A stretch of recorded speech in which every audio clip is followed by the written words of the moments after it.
Welcome to the Art of Woo podcast with your host, Lee Erickson. Alrighty, welcome back to another episode of the Art of Woo.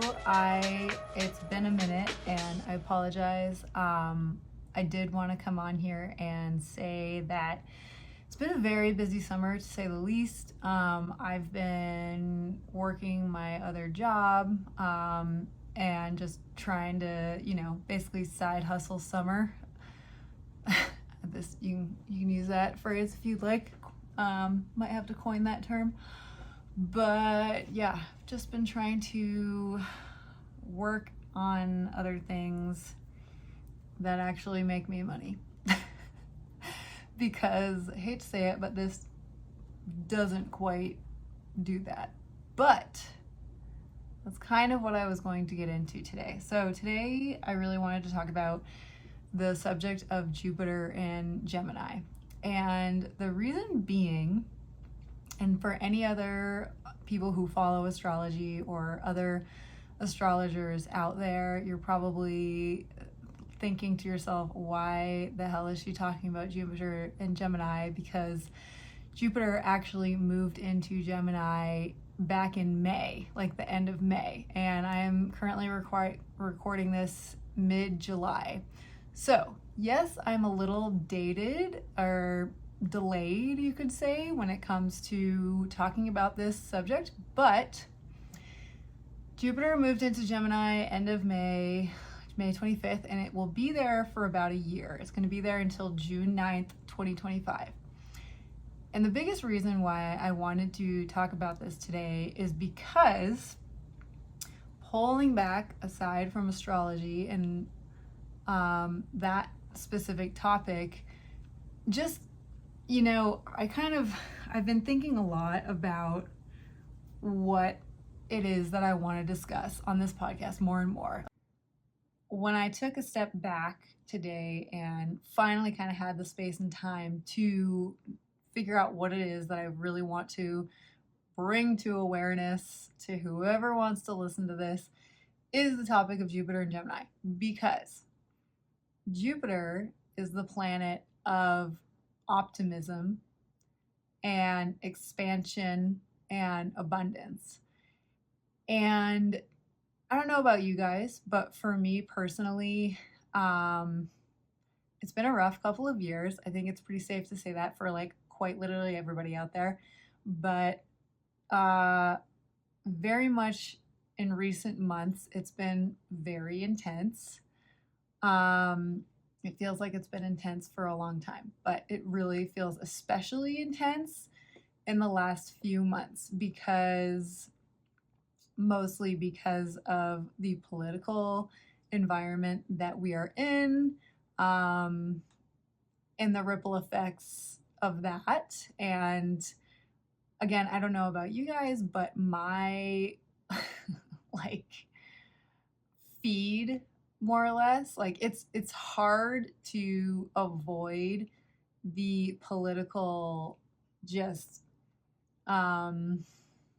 obviously the news, the amount of information that is just being shoved in our face nonstop, 24/7. You can't open your phone without seeing a headline or, something in your social media feed, whatever it is, about the insanity of our political environment right now. It's hard to, avoid, basically. And so with that said, what I'm getting at is, again, it's a hard time to be alive right now. It's a very uncertain time for all of us. It seems almost as if there's a very, very grim future upon us, all depending upon this election and this political environment that we're in. To be honest, it almost seems like there's literally no hope.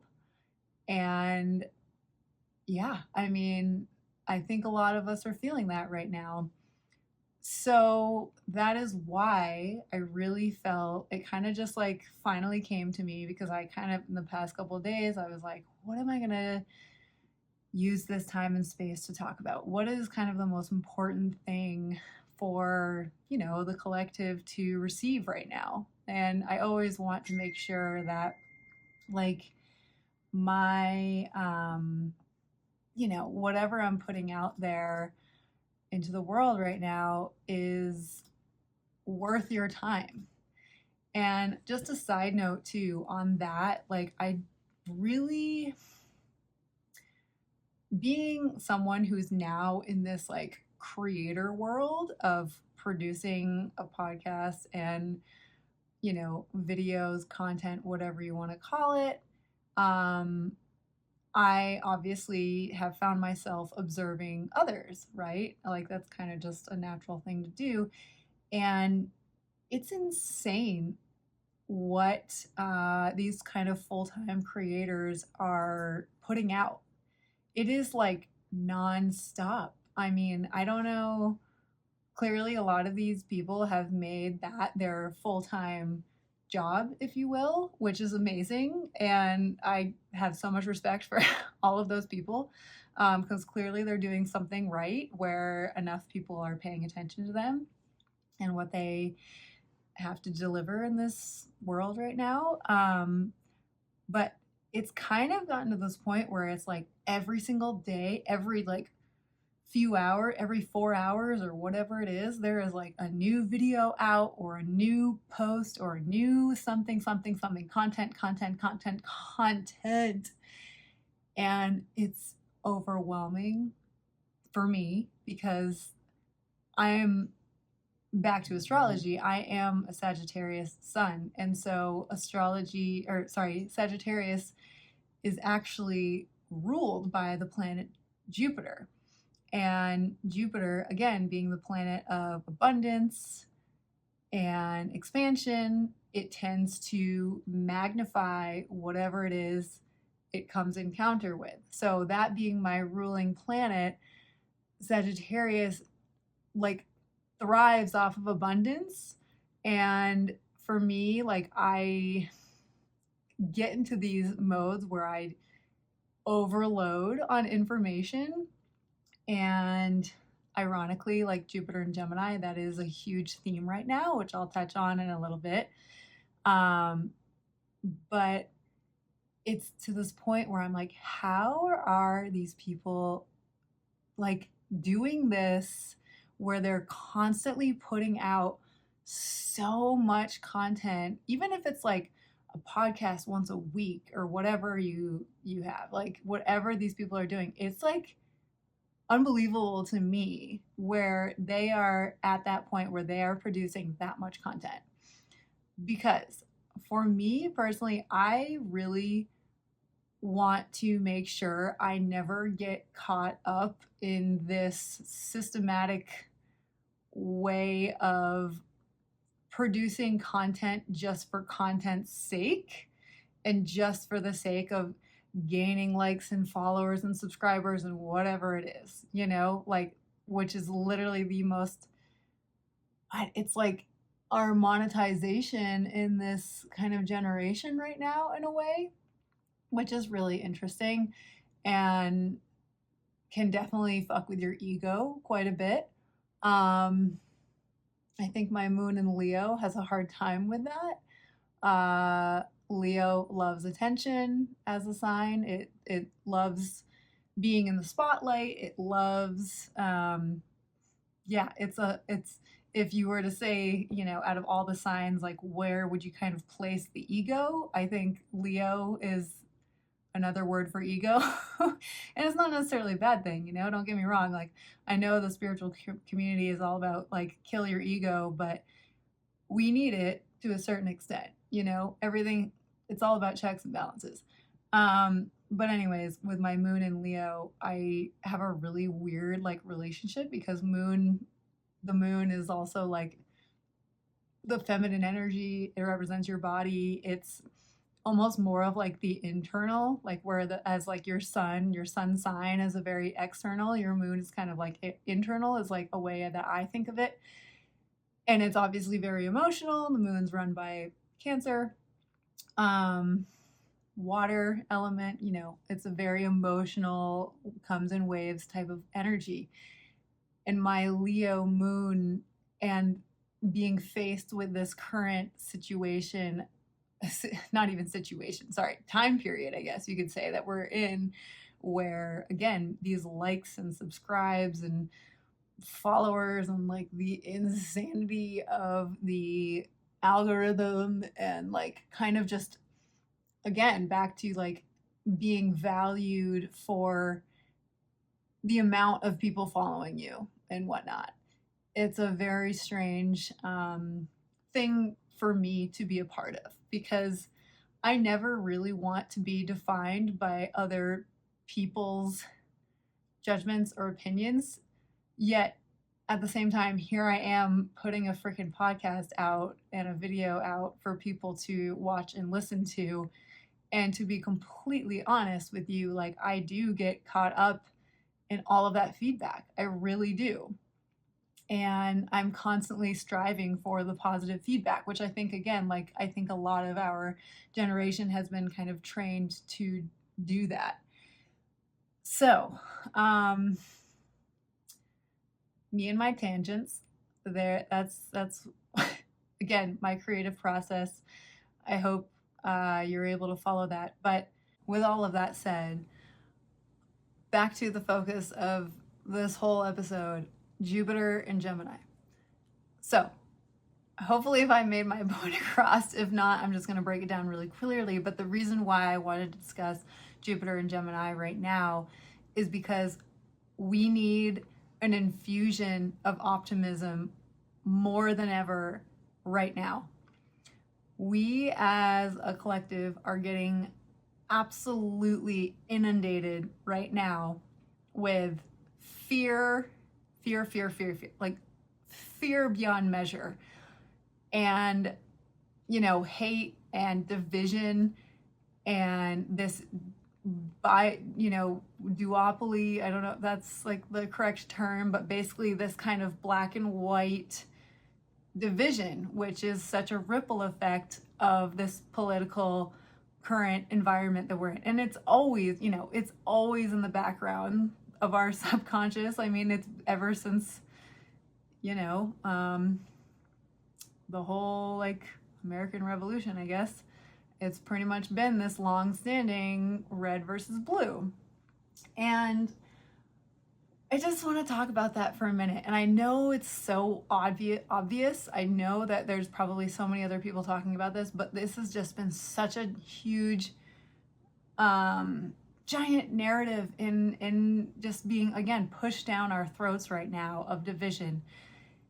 Because that's what they want to do. When we are divided and when we are just here arguing with each other, we're so busy arguing and trying to like prove each other's points and prove who's right and who's wrong and point fingers at this person and this person, whatever it is. And this person is expressing their opinion and getting, completely thrown under the bus because of what they said in the comment section. It's like unbelievable right now.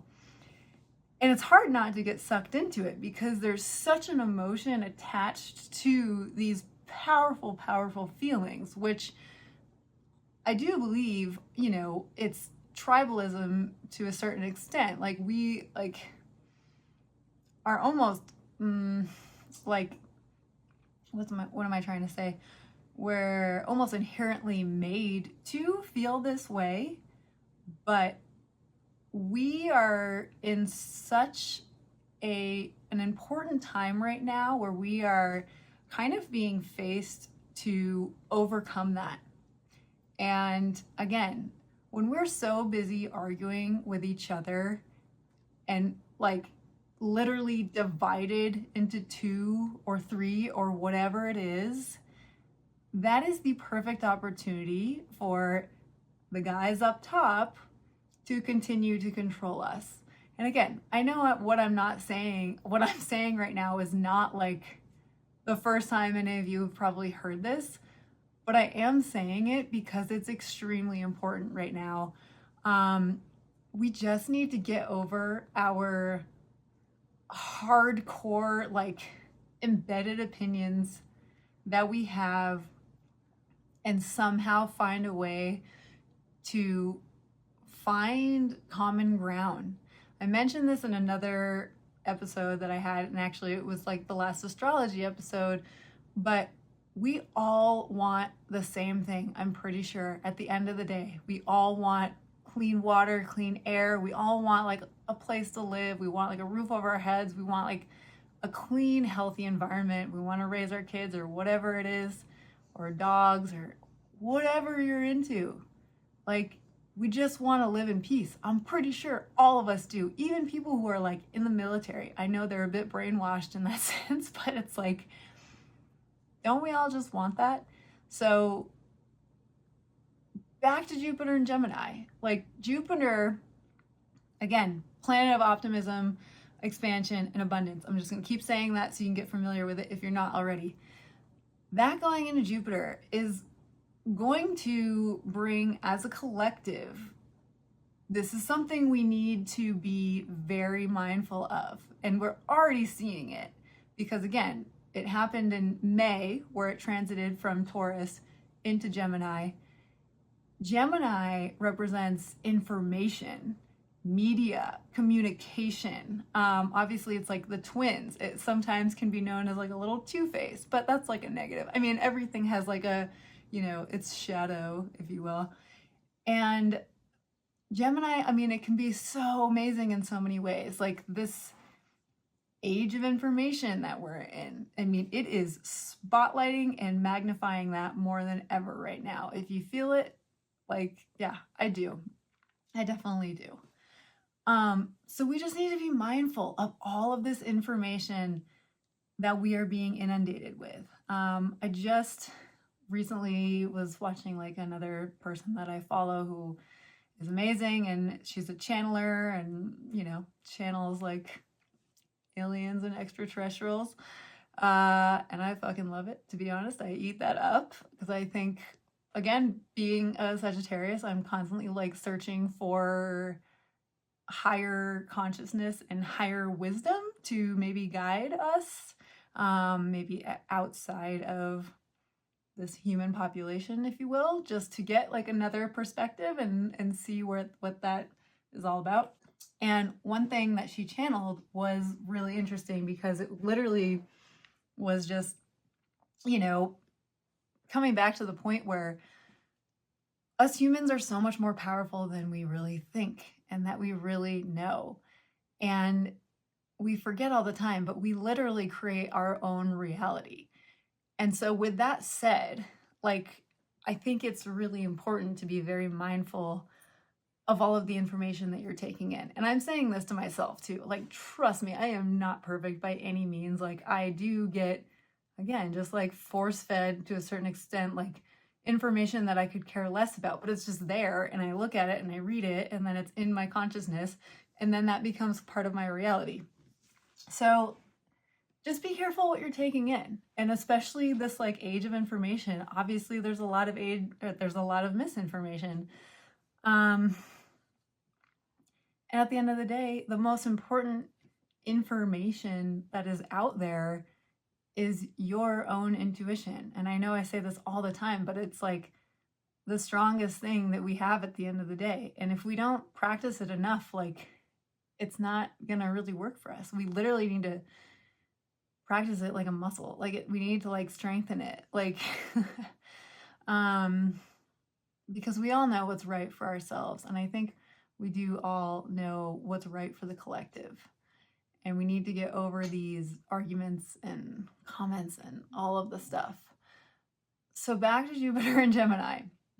That's kind of like something to be aware of in the next 9 months? Yeah, 9 months or so, until June of 2025. And trust me, it's going to be, clearly, it's not going to be easy from now until then. But I do want to talk about positives and like things to look forward to for Jupiter in Gemini. So all of this depends on basically the houses and where Gemini falls into in your specific chart.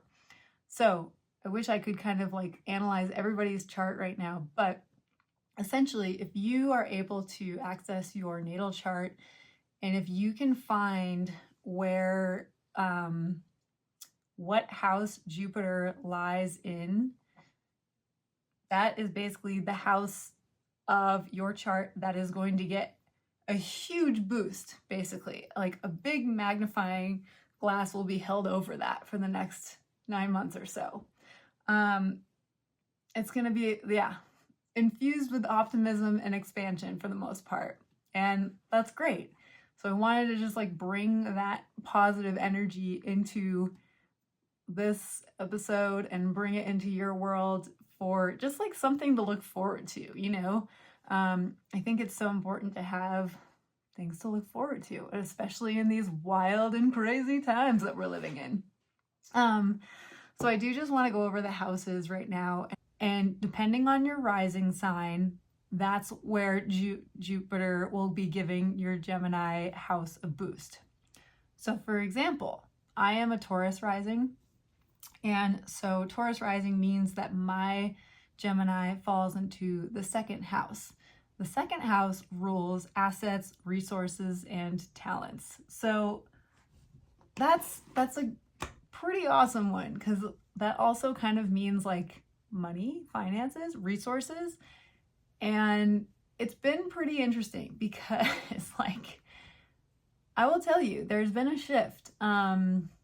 There's been a not huge shift, but there's definitely been large forward momentum that has changed in my life, which is great. And I know it's only going to get better in the next like 9 months or so.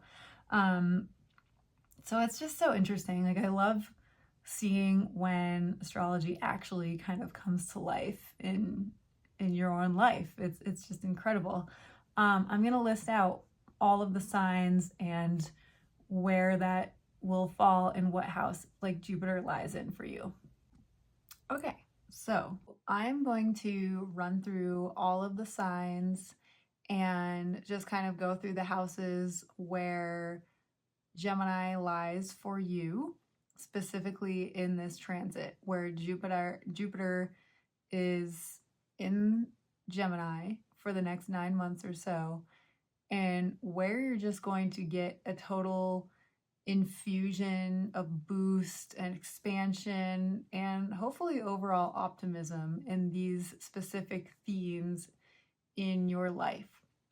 So we'll start with Gemini rising. So, and again, just a side note, in order to find this info out for yourself, so this is not necessarily your sun sign we're talking about, this is your rising sign, aka your ascendant. So this is depending on the minute that you were born. So in order to find this information out within your natal chart, you really need to know the specific time that you were born, because this determines your rising sign. So it's super specific for everybody. So we're going to start with Gemini. For Gemini rising, that is the first house. So you're going to get an infusion and a boost and expansion in yourself, your appearance, your vitality, and overall just life force. So just getting a total boost in, your priorities, hopefully your health and body and everything within that topic. For Taurus rising, I kind of already mentioned, as I am a Taurus rising, that is Gemini in your second house. That is resources, assets, and talents. Aries would be Gemini third house. That would be a boost in your communication, your daily rituals, your siblings, and your family. So hopefully just, if you had kind of a harder couple of years with family or siblings, like maybe this is a great like healing moment, or just a great time to like plan a vacation with your family and just enjoy all that life really has to offer. Pisces is Gemini in the fourth house. that is a boost in parents, caregivers, foundations, and home. So who knows? Maybe this means like an opportunity for a new home. Maybe this is just an improving in a relationship with your caregivers or parents. It could be any of that. Aquarius is Gemini in the 5th house. That is a boost in pleasure, romance, creative energy, and children. So who knows? Seems like a good time for baby making. Capricorn is Gemini in the 6th house. That rules the house of work, health, and pets. Sagittarius, 7th house, Gemini. That is all about committed partnerships. So that could be anything from your actual romantic relationships to work relationships, friendships, any and all the above. Scorpio, Gemini in the 8th house. 8th house is death, mental health, and other people's resources. Just want to like pause here for a second because I know as soon as I say these words, like some people might just be like, what the heck? I don't want like a boost in death and like all of these negative things. And I'm just gonna like remind you or just let you know that I personally have 4 planets, including my sun sign, in that house. So that is a really big theme for me in my life. And I will say, like, death doesn't literally mean death as like somebody in your life dying. It can, but it also could be a metaphor for anything. Anything that is like out of place in your life that maybe just needs to transition out of your life. This house is ruled by Pluto. Pluto is the planet of death, rebirth, transformation. So just keep that in mind. This could be a really powerful year for you, and it doesn't necessarily have to be a bad thing. Again, Jupiter brings abundance and optimism. So just think about that. Let's see, Libra, 9th house Gemini rules travel, education, publishing, religion, astrology, and philosophy. So that's fun. Might be a good idea to travel, just like take some extra time to do some deeper digging on topics that interest you. Again, being in theme of Gemini is all about research and information and communication. So that seems like very aligned right there. Virgo, Gemini, 10th house is career and public roles. So that could be this could be a really huge opportunity year for you in up-leveling your career, or you know, whatever career means to you. Maybe it's just literally finally pursuing passions that you've always wanted to do in your life. Let's see, Leo, Gemini, 11th house rules community, friends, and good fortune. So that's just lovely. I think it's just, yeah, probably just a really great time to just like create your community, find your community, spend more time with your community, and just like receive all of the good fortune you can from that. And then finally, Cancer is Gemini in the 12th house. 12th house is an interesting one. Again, this is similar to the 9th house. 12th house rules sorrow, loss, hidden life / behind the scenes life. I just want to also pause here. Again, I know that's like kind of a scary one. 12th house is ruled by Pisces. It's got a lot of Piscean energy. It's very, and ruled by the planet of Neptune. So it's very ethereal, if that's like the right term. It's very out there. It's like the life that we cannot see with the physical eye. It's very spiritual. It's really just kind of, again, getting more in touch with your intuition. It's maybe getting into like your spiritual path finally. Like this is going to be interesting. I'm trying to think if I know any Cancer risings, and I don't know if I do, but I'm curious to see how this year plays out for you, and I wish you all of the best. And I'm not saying that in like good luck, see you later. Like I'm literally like this could be a really beautiful, beautiful, transformative year for you. So yeah, that is all the signs. And where Jupiter will be infusing those themes for you in your life in those specific places, those houses, until June of 2025. So I'm so curious to see if anyone, since we are already in July and Gemini, Jupiter has been in Gemini since end of May. I'm just curious to hear if anyone has seen any of these themes kind of already starting to bubble up in their lives or get a boost and, you know, just kind of really be a little bit more in the spotlight than normal. So please let me know. I love any and all feedback. Like I mentioned earlier, my Leo moon is just like over here in the corner, just like dying to know what you guys are all thinking. So please let me know. Yeah, it's been a pleasure to talk to you guys, and I wish you all the best. And we're gonna get through this. I really feel like, again, I say this so much to myself mostly, but like friends as well. Like, I know we are in such an insane time right now in this lifetime, but just remember we all chose to be here, and we are strong enough to get through whatever is going to be presenting itself in the next like few months, especially, and already right now. Like, we are so above this. We are so much more powerful than we think. We're above all of this bullshit that's happening, all of this stuff that's like almost crumbling before our eyes. We're gonna get through it. Remain optimistic. Use that Jupiter energy, and we're gonna power through it. Okay, much love. I also just wanted to do a friendly reminder for any of you who are just discovering this now. I would very much encourage you to please check out my Patreon account. I do all of this work in my spare time. I really would love to make it more of a full-time thing. I have a Patreon account where you can see a lot of my like behind the scenes. I am also an artist, and I do a lot of just like random creative projects, and I'm always looking for, again, feedback and your input and just more eyes on like all of the fun things that I'm trying to do. And you can be a free member, or there's a few different paid tiers if you're into that. I would greatly appreciate it.